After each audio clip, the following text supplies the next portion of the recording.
اعوذ باللہ من الشیطان الرجیم بسم اللہ الرحمن الرحیم یا ایھا الذین آمنوا استعینوا بالصبر والصلاۃ ان اللہ مع الصابرین۔ میرے بھائیوں، 10 محرم الحرام کا آج دن پورا ہوا۔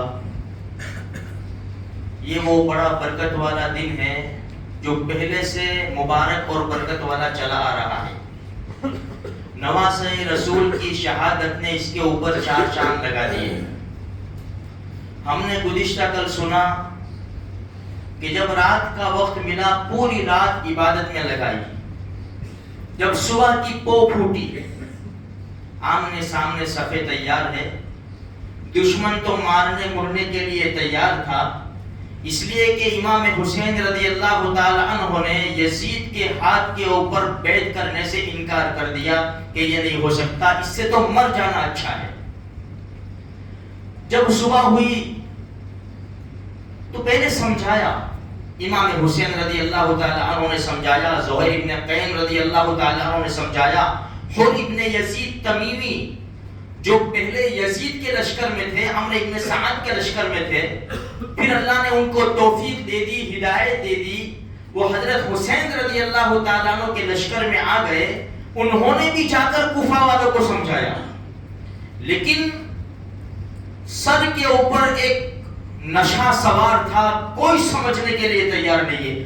یہاں تک کہ امام حسین رضی اللہ تعالیٰ عنہ نے لوگوں سے کہا، لوگوں تمہیں معلوم ہے کہ اللہ کے رسول میرے نانا ہیں، اور میرے نانا نے کہا الحسن والحسین سیدہ شباب اہل الجنہ، کہ حسن حسین تو جنت کے جوانوں کے سردار ہے، اور تمہیں یاد ہونا چاہیے میں نہیں آیا، تم نے خطوط لکھ کر مجھے بلوایا ہے، سارے خطوط ان کے سامنے پھینکے، یہ فلاں ابن فلاں فلاں ابن فلاں نے خط لکھا، سب نے انکار کر دیا میرے بھائیوں۔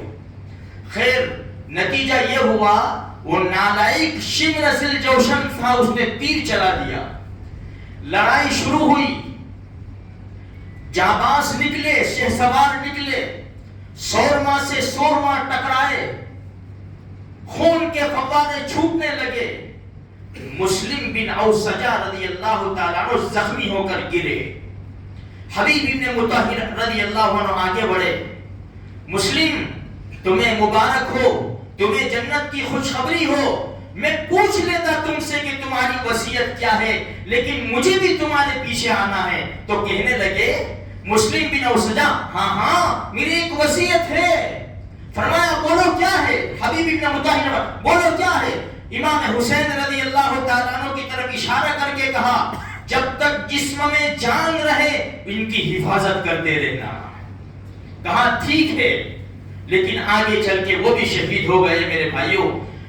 جب انہوں نے دیکھا، کوفی نے دیکھا کہ یکے بعد دیگر حملے میں تو سب مارے جائیں گے، اکے دکے میں سب مارے جائیں گے، اتنے پاور میں ہیں امام حسین رضی اللہ تعالیٰ عنہ کے سپاہی، تو شمر نے کہا، عمرو ابن سعد نے کہا، سب مل کر ہلہ بول دو، تو سب نے ہلہ بول دیا۔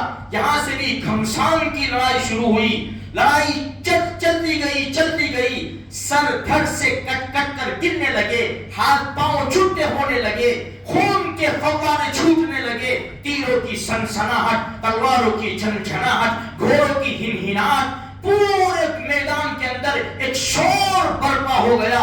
گھمسان کی لڑائی چلتی رہی، اور امام حسین رضی اللہ تعالیٰ عنہ کے ساتھی بھوکے پیاسے اپنی جان کا نذرانہ دینے کے لیے آگے بڑھ کر مقابلہ کر رہے ہیں اور شہادت کا جام پی رہے ہیں، یہاں تک کہ ظہر کا وقت ہونے آیا۔ ظہر کا وقت، ابو شمامہ آئے، ابو شمامہ رضی اللہ تعالیٰ عنہ امام حسین کے پاس، فرمایا نواسہ رسول میرا بھی جی چاہتا ہے کہ شہید ہو جاؤں، لیکن وہ تو ہونا ہی ہے، لیکن ظہر کا وقت قریب آ گیا ہے، میرا جی چاہتا ہے کہ ظہر کی نماز پڑھ کے اللہ کے دربار میں چلا جاؤں میں۔ دیکھو یہ سپاہی امام حسین رضی اللہ تعالیٰ عنہ کے آخری وقت ہے، موت سر کے اوپر منڈلا رہی ہے، لیکن نماز، فرمایا میرا جی چاہتا ہے کہ اللہ کے دربار میں نماز پڑھ کے حاضر ہو جاؤں۔ امام حسین نے آواز لگائی، لوگوں نماز کا وقت ہے، نماز پڑھ لینے دو۔ تو کون سنتا؟ لڑائی شروع تھی، ابو شمامہ رضی اللہ تعالیٰ عنہ اسی عرصے کے اندر ظہر کی نماز کے پڑھے بغیر شہید کر لیے گئے۔ امام حسین رضی اللہ تعالیٰ عنہ نے اپنے ساتھیوں سے کہا، صفے بناؤ، نماز پڑھیں گے۔ مجھے یہ شعر پڑھتے ہوئے بہت اچھا لگتا ہے، نقش توحید کا ہر دل پہ بٹھایا ہم نے، زیر خنجر بھی یہ پیغام سنایا ہم نے، آ گیا عین لڑائی میں اگر وقت نماز، قبلہ روح ہو کے سبھی بوس ہوئی قوم حجاز، ایک ہی صف میں کھڑے ہو گئے محمود و ایاز، نہ کوئی بندہ رہا نہ کوئی بندہ نواز، نہ مسجد میں نہ مندر میں نہ بیت اللہ کی دیواروں کے سائے میں، نماز عشق ادا ہوتی ہے تلواروں کے سائے میں۔ آہا، لڑائی چلتی رہی یہاں تک کہ علی اکبر ہمارے نواسہ رسول کے بڑے بیٹے، باپ بیٹا ساتھ میں جنگ میں ہیں، بھتیجا بھی ہے، علی اکبر آگے بڑھتے ہیں، نالائق منذر نے ایک تلوار کا وار مارا، وہیں ڈھیر کر دیا۔ دوسرے سپاہی آگے بڑھے اور ان کی لاشوں کے ٹکڑے کر لیے۔ امام حسین رضی اللہ تعالیٰ عنہ اپنے بیٹے کی لاش کو دیکھ رہے ہیں کہ ٹکڑے ٹکڑے کیے جاتے ہوں گے۔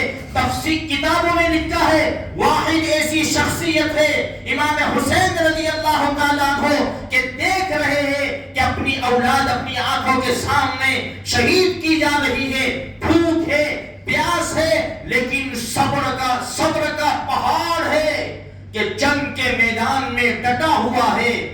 یہاں دیکھا اپنے بچے کی لاش کو ٹکڑے کر دیا گیا، ایک آواز آئی حضرت قاسم بن حسن کی، یا اماں، یہ آواز گنجی، فوراً دوڑے، ہاں میرے بھتیجے، سینے سے لگایا۔ عمرو ابن سعد نے سر کے اوپر تلوار ماری تھی قاسم رضی اللہ تعالیٰ عنہ کو، سینے سے لگایا، ایک وار کیا عمرو ابن سعد کے اوپر، اس کا ہاتھ گولی سے اڑا دیا۔ لائے اور لاشوں کے اندر اپنے بھتیجے کو بھی بچھا دیا۔ ہاں یہ وہ وقت تھا، اب کیا ہوا؟ کون باقی رہا؟ فرمایا اب کوئی باقی نہیں رہا۔ امام حسین میدان میں تھے کہ ایک دشمن نے تلوار ماری سر کے اوپر، خون بہا، فرمایا لاؤ عبداللہ کو لاؤ، میں پیار کر لوں۔ بیٹے کو پیار کر رہے تھے، بنی اسد کے دشمن کا تیر آیا سیدھا حلق کے پار ہوا۔ اللہ اکبر، کیا منظر ہوگا!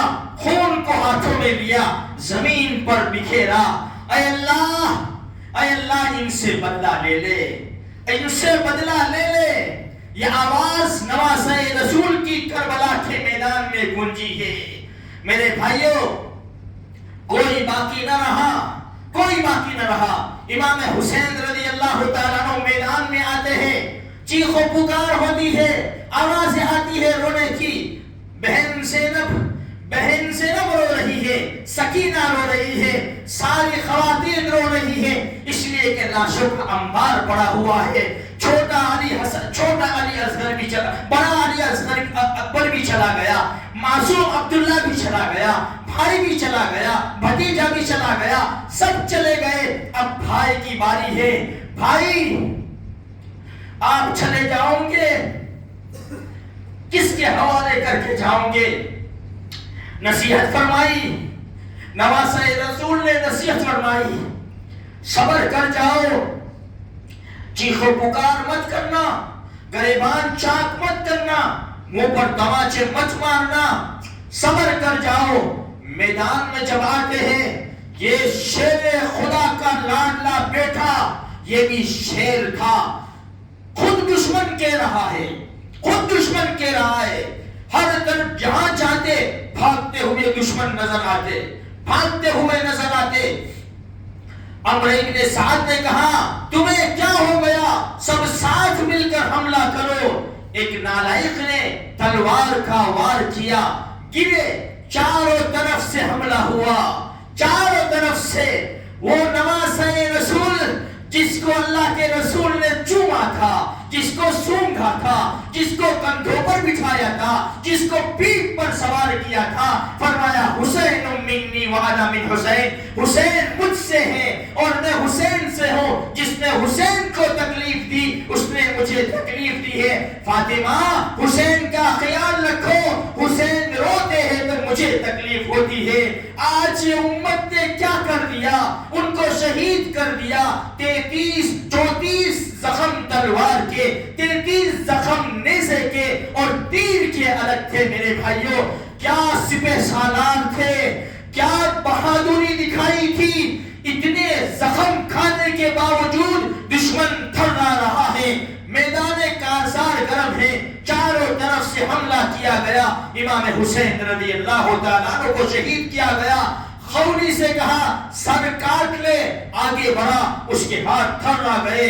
شمر نے کہا کسی اور سے کہا کہ تو سر کاٹ لے، بد نصیب بدبخت آگے بڑھتا ہے اور نواسہ رسول کی گردن کے اوپر تلوار چلا کر ان کے سر کو دھر سے الگ کر دیتا ہے۔ سارے سر پڑے ہوئے ہیں، دھر الگ ہے۔ اسی کے اوپر بس نہیں ہوا، عبید اللہ ابن زیاد کا حکم تھا کہ جب حسین کو مار ڈالو تو اس کی لاش کے اوپر گھوڑے دوڑا دینا۔ ان بدبختوں نے یہ کام بھی کیا، 10 شہ سواروں کو تیار کیا اور نواسہ رسول کی باڈی کے اوپر، جسم کے اوپر گھوڑے دوڑا دیے اور ان کے جسم کو پارا پارا کر دیا۔ یہ وہ وقت ہے میرے بھائیوں، امت کیا کر رہی ہے، کل قیامت کے میدان میں کیا جواب دیں گے۔ ایک بچہ زین العابدین بیمار تھے، وہ بچے شمروں ان کو بھی مارنے کے لیے گیا۔ خیر جب سارے شہید کر دیے گئے، سب کے گھر مبارک چھوڑ کر چلے گئے، دوسرے دن وہ گاؤں والوں نے دفن کیے، سب کے سر نیزے پر اٹھائے، انہوں نے جشن منایا۔ میرے بھائی ساری عورتیں تھی، حضرت سکینہ تھی، حضرت زینب رضی اللہ تعالیٰ عنہ تھی، ان کے تو ہوش اڑ گئے تھے کہ بھائی کا کیا حال ہوا۔ دشمنوں نے کسی کو بھی نہیں چھوڑا، سب کے رسیے سے باندھ کر سواری کے اوپر سوار کرا کے یہ ناچ رہے ہیں، گا رہے ہیں، کود رہے ہیں، سب کے سر نیزوں پر ہے۔ تصور تو کرو وہ چھوٹا عبداللہ، وہ چھوٹے عبداللہ معصوم کہ دشمن کے تیر نے ان کا خاتمہ کیا، اس کا سر بھی نیزے کے اوپر اٹھایا ہے۔ ان نالائقوں نے جب عبید اللہ ابن زیاد کے پاس لے جایا گیا اور سر رکھا گیا تو چھری تھی اس کے پاس، اسٹک تھی، لکڑی تھی، وہ مارنے لگا، یہاں ہونٹوں کے اوپر ٹچ کرنے لگا۔ زید ابن ارقم اللہ کے رسول کے صحابی ہے، بڑے اونچے درجے کے صحابی ہے، وہاں بیٹھے ہوئے تھے۔ فرمایا بدبخت یہاں سے چھری ہٹا، میں نے ان ہونٹوں کے اوپر اللہ کے رسول کے ہونٹوں کو لگتے ہوئے دیکھا ہے۔ تو کہنے لگا عبید اللہ اگر تیرے بڑھاپے کا خیال نہ ہوتا تو تجھے بھی مار ڈالتا میں۔ ہے کسی کی ہمت جو زید ابن ارقم رضی اللہ تعالیٰ عنہ برداشت نہ کر سکے۔ آج ہم اپنی آنکھوں کے سامنے اپنے محلے میں کودتے ہوئے دیکھ رہے ہیں، میرے باپ کا جنازہ ہو، بیٹے کا جنازہ ہو، کس کی ہمت ہے کہ جنازے کے پیچھے کودے گائے۔ آج افسوس کہ بھائی شربت پلاؤ، شربت پلاؤ، حسین کو پانی نہیں ملا، حسین کو پانی نہیں ملا تو تو شربت پلاتا ہے، تو بھی روزہ رکھ لے، تو بھی روزہ رکھ لے۔ میرے بھائیوں کیا کیا ڈھونگ کیے جاتے ہیں، انگاروں کے اوپر چڑھایا جاتا ہے، کیا ضرورت ہے، کون سی یہ ترتیب ہے، کون سی روایت ہے، زمین کے اوپر لوٹتے ہیں، پتہ نہیں عجیب قسم کے یہ جو ہندوانہ رسم ہے یہ ہماری قوم کے اندر گھس گئی ہے۔ میرے بھائیوں دوسری کوئی بات نہیں ہے. مجھے بھی مرنا ہے, آپ کو بھی مرنا ہے. کل قیامت کے میدان میں حاضر ہونا ہے. شمر ذی الجوشن بھی ہوگا, عمر ابن سعد بھی ہوگا, عبید اللہ ابن زیاد بھی ہوگا, یزید بھی ہوگا, اور یہاں معصوم عبداللہ بھی ہوں گے, قاسم ابن حسن بھی ہوں گے, نواسہ رسول امام حسین بھی ہوں گے, حضرت زینب رضی اللہ تعالیٰ عنہ جو حضرت علی کی بیٹی, حضرت حسین کی بہن, وہ بھی ہوگی. اگر انہوں نے شکایت کر دی, ہماری حضرت فاطمہ نے شکایت کر دی جو اللہ کے رسول کی چہیتی بیٹی تھی